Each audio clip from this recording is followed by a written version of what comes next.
Good morning. Welcome back to నాజోతి vlogs. అందరూ ఎలా ఉన్నారు? బాగున్నారా? ఈరోజైతే నాగుల పంచమి కాబట్టి ముందుగా అందరికైతే నాగుల పంచమి శుభాకాంక్షలు అండి.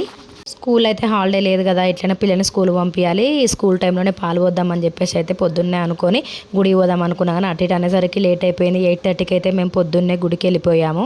మా ఇంటికి దగ్గరలో దీప్తి శ్రీనగర్లో ధర్మపురి అనే టెంపుల్ అయితే ఉంటుంది. అక్కడనైతే పాము పుట్టు ఉంటుందని అక్కడికి వెళ్ళామండి. నార్మల్గా అయితే ఇప్పుడు పుట్టలు ఎక్కడ ఉంటున్నాయో చెప్పండి, అందుకని చెప్పేసి ఇక దూరమైన పర్వాలని అయితే అక్కడికి వెళ్ళినాము.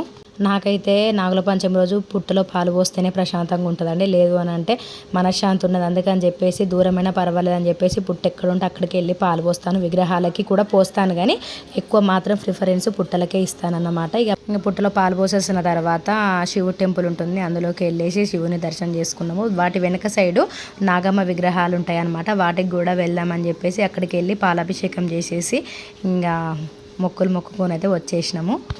మా గానమ్మనైతే మస్తు పూజలు చేసిందండి ఈసారి. చూడండి, పాలాభిషేకము అయినా ఏదైనా నేను చేస్తా అని చెప్పేసి అయితే ఒకటే చేయడము.